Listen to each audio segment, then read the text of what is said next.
결혼하면 사랑하는 사람과 함께하는 삶이 시작될 줄 알았습니다. 그런데 정작 결혼 후 가장 먼저 사라진 건 제 이름이었습니다.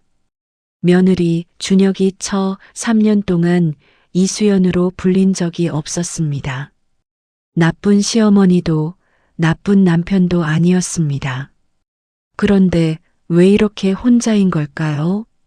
열이 38도가 넘어도 아프다 말 못하고 일하고 싶다는 말도 시어머니 허락을 구해야 했던 여자. 3년을 기다린 미안해를 드디어 들었는데 왜 눈물조차 나오지 않았을까요? 비슷한 아침을 보내고 있는 분이라면 이 이야기가 남의 일처럼 느껴지지 않을 겁니다. 지금 시작하겠습니다. 구독, 좋아요 부탁드립니다. 결혼 전날 어머님이 저에게 말씀해 주신 말이 있습니다. 시댁 식구들이 네 편이 되어줄 거라고 기대하지 마라. 그때 저는 웃으면서 고개를 저었습니다. 설마 싶었죠. 세상이 얼마나 바뀐 줄 아냐고 속으로 생각했습니다. 결혼한 지 딱 사흘 만에 깨달았습니다. 어머니 말씀이 틀리지 않았다는 걸. 시어머니의 첫마디는 이랬습니다. 우리 집은 아침밥을 꼭 먹어. 따뜻한 당부처럼 들렸습니다. 하지만 그건 선언이었습니다. 지금부터 네가 차려라는 뜻이었죠. 남편은 그 자리에 앉아서 핸드폰만 보고 있었습니다. 저는 앞치마를 묶었습니다. 신혼여행에서 돌아온 지 이틀째 되는 아침이었습니다. 제 이름은 이수연입니다. 결혼 전에는 서울 시내 중소기업에서 마케팅 일을 했습니다. 나름 인정도 받았고 제 밥벌이는 스스로 했습니다. 그런데 결혼하고 나서 저는 어느 순간부터 준혁이 처 또는 며느리가 되어 있었습니다. 제 이름 석자는 점점 불려지지 않았습니다. 시어머니는 아들에게는 한없이 자상했습니다. 아들 밥그릇에는 꼭 고기를 얹어줬습니다. 제 그릇에는 국물이 조금 더 적었습니다. 작은 일이죠. 맞습니다. 하지만 그런 작은 일들이 매일 쌓였습니다. 티끌이 태산이 된다는 말, 그 집에서 배웠습니다. 남편은 알고 있었을까요? 아마 알고 있었을 겁니다. 그래도 아무 말 하지 않았습니다. 그게 더 힘들었습니다. 결혼 6개월째 제가 다시 일을 시작하고 싶다고 말했습니다. 남편은 잠깐 생각하는 척 하더니 이렇게 말했습니다. 어머니한테 한번 여쭤봐. 저는 그 말이 이해가 안 됐습니다. 제 직장을 구하는 건데 왜 시어머니 허락을 받아야 하냐고 물었더니 남편은 그냥 분위기상이라고 했습니다. 분위기상? 그 두 글자가 오래도록 제 머릿속에서 맴돌았습니다. 어렵사리 시어머니께 말씀드렸습니다. 시어머니는 잠시 말이 없다가 천천히 입을 열었습니다. 네가 나가 일하면 집은 누가 봐? 저는 아직 애도 없잖아요 라고 말하려다 멈췄습니다.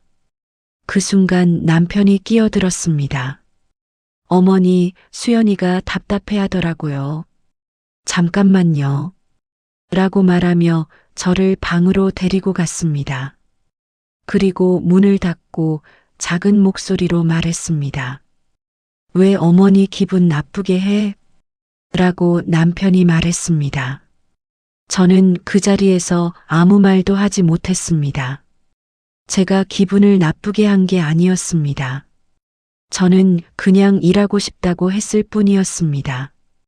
그날 밤 저는 이불 속에서 울었습니다. 소리 없이 남편이 눈치채지 못하게. 그게 그 집에서 울 수 있는 유일한 방식이었습니다. 어느 날은 이런 일도 있었습니다. 시어머니가 아무 예고 없이 냉장고를 열더니 이게 뭐야? 반찬이 이것밖에 없어? 라고 하셨습니다. 그날은 제가 몸이 좋지 않아서 누워있던 날이었습니다. 38도가 넘는 열이 있었습니다. 하지만 저는 아프다는 말을 끝내 하지 못했습니다. 아프다고 말하면 나약하다는 말을 들을 것 같았습니다. 그 집에서 며느리의 몸은 쉴 이유가 되지 못했습니다.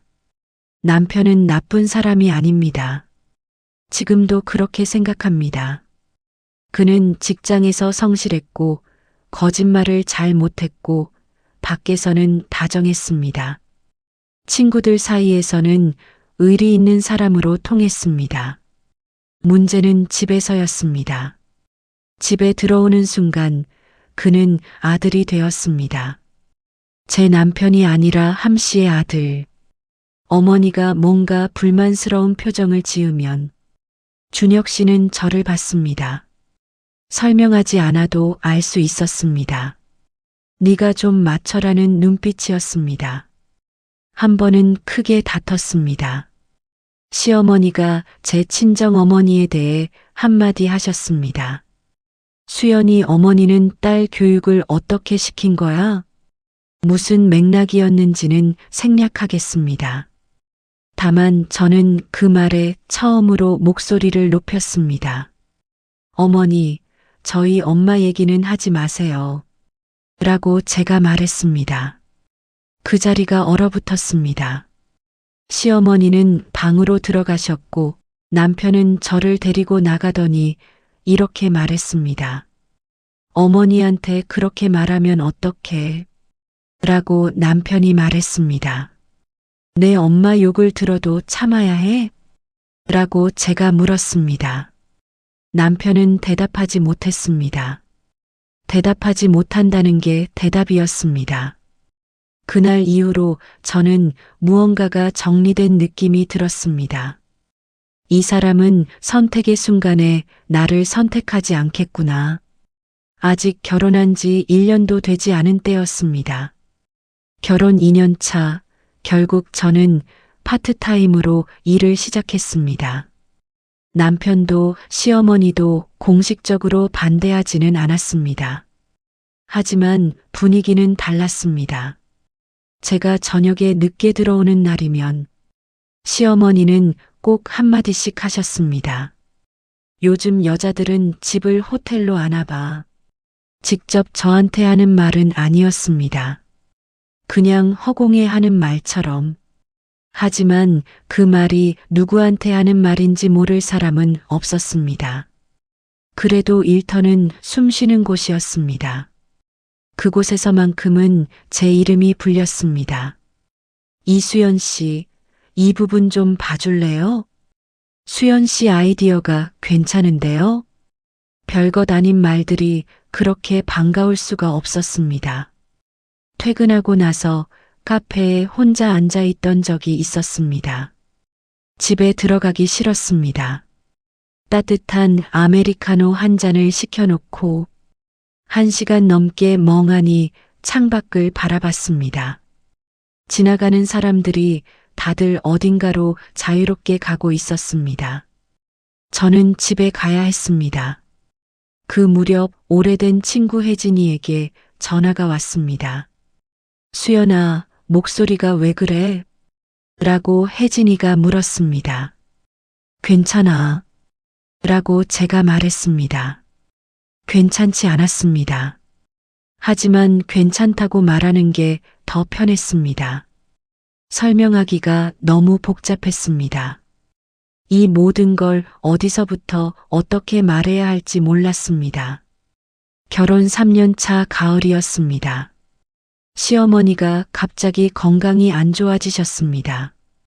무릎 수술을 받으셔야 한다고 했습니다. 당연히 간호는 제 몫이 될 거라는 분위기였습니다. 남편은 직장을 핑계로 댔습니다. 내가 빠질 수가 없어. 수연이 네가 좀 부탁해. 라고 남편이 말했습니다. 저도 일이 있었습니다. 하지만 그건 중요하지 않은 것처럼 취급됐습니다. 수술 전날 병원에 짐을 들고 갔을 때 시어머니가 병실에 누워서 저를 보며 말씀하셨습니다. 수연이가 와줬네. 그 말에는 고마움보다는 당연함이 담겨 있었습니다. 저는 미소를 지었습니다. 연습된 미소였습니다. 그날 밤 저는 병원 복도 의자에 앉아서 처음으로 이 결혼에 대해 진지하게 생각했습니다. 내가 행복한가? 질문 자체가 사치처럼 느껴졌습니다. 하지만 답은 이미 알고 있었습니다. 준혁 씨가 밤늦게 병원에 나타났습니다. 커피 2잔을 들고 왔습니다. 한 잔을 내밀며 말했습니다. 고생했어. 라고 남편이 말했습니다. 그 말이 왜 그렇게 공허하게 들렸는지 모르겠습니다. 사랑한다는 말보다 더 필요한 게 있다는 걸 그때 처음 알았습니다. 내 편이 되어달라는 것, 그것 하나였습니다. 시어머니가 회복되고 몇 달이 지났습니다. 어느 날 저는 남편에게 솔직하게 말했습니다. 오래 준비한 말이었습니다. 우리 둘이 좀 얘기를 해야 할 것 같아. 라고 제가 말했습니다. 남편은 TV를 끄고 저를 바라봤습니다. 저는 차근차근 말했습니다. 시어머니와의 일들, 그리고 남편이 그 상황에서 저를 한 번도 먼저 감싸준 적이 없다는 것. 말하는 내내 목이 떨렸습니다. 남편은 듣고 있었습니다. 끝까지 다 듣고 나서 말했습니다. 내가 그렇게 많이 힘들었어? 미안해. 라고 남편이 말했습니다. 저는 그 미안하다는 말을 기다렸습니다. 3년을 기다렸습니다. 그런데 이상하게도 그 말을 듣고 나서 후련하지가 않았습니다. 눈물도 나오지 않았습니다. 무언가 늦었다는 느낌, 말로 설명하기 어려운 그 감각이 왔습니다. 남편이 손을 잡았습니다. 저는 그 손을 잡고 있었습니다. 놓지는 않았습니다. 하지만 옛날 같지 않았습니다. 감정도 사람처럼 지칩니다. 자꾸 혼자 감당하다 보면 어느 순간 더 이상 기다리지 않게 됩니다. 제가 그렇게 됐는지도 모른다는 생각이 들었습니다. 그 대화 이후 남편은 조금 달라졌습니다. 시어머니가 무언가 말씀하실 때 예전보다는 조금 더 제 표정을 살폈습니다. 한두 번은 어머니, 그건 좀 다른 얘기 아닌가요? 라고도 했습니다. 작은 변화였습니다. 하지만 오지 않을 것 같았던 변화였습니다. 시어머니도 달라졌냐고요? 크게 달라지지는 않았습니다. 다만 저도 달라졌습니다. 예전처럼 모든 말 한마디에 다치지 않았습니다. 벽이 생긴 건지 아니면 단단해진 건지 저도 잘 모르겠습니다. 요즘 저는 아침에 조금 일찍 일어납니다. 밥 차리기 전에 혼자 커피 한 잔을 마십니다. 10분 남짓 되는 시간입니다. 아무도 말을 걸지 않는 그 시간이 하루 중 가장 저답습니다. 행복하냐고 묻는다면 행복하다고 쉽게 말하지 못하겠습니다. 하지만 불행하다고도 단정 짓지 않겠습니다. 그 사이 어딘가에서 하루하루를 살고 있습니다. 아마 비슷한 집 어딘가에서 비슷한 아침을 맞이하는 분들이 있을 겁니다. 저는 그분들한테 이렇게 말하고 싶습니다. 당신이 느끼는 그 감정, 이상한 게 아닙니다. 그리고 그 감정을 느끼는 당신, 잘못한 게 아닙니다. 결혼은 두 사람이 하는 일이지만 견디는 건 혼자 하는 경우가 너무 많습니다. 그게 안타깝고 또 사실입니다. 오늘도 저는 앞치마를 묶습니다. 창밖으로 아침 햇살이 들어옵니다. 예쁩니다. 그걸로 오늘은 충분히 하겠습니다. 지금까지 어느 며느리의 힘든 삶을 잠깐이나마 보았습니다. 이보다 더 힘든 일들이 많이 있었겠지만 우리 여성분들이 결혼해서 어느 한 가정의 일원이 될 때까지 겪는 고통, 마음의 상처 등 여러 가지 시련과 고난이 있었을 것입니다. 그래도 우리 대다수의 며느리들은 잘 이겨내어 훌륭한 자녀를 두고 남은 여생을 행복하게 살아가고 계십니다. 지금 힘든 시간을 보내고 계신 많은 며느리들에게 힘을 북돋아 주고 싶습니다. 우리 며느리들 화이팅! 이번 이야기는 여기까지입니다. 감사합니다.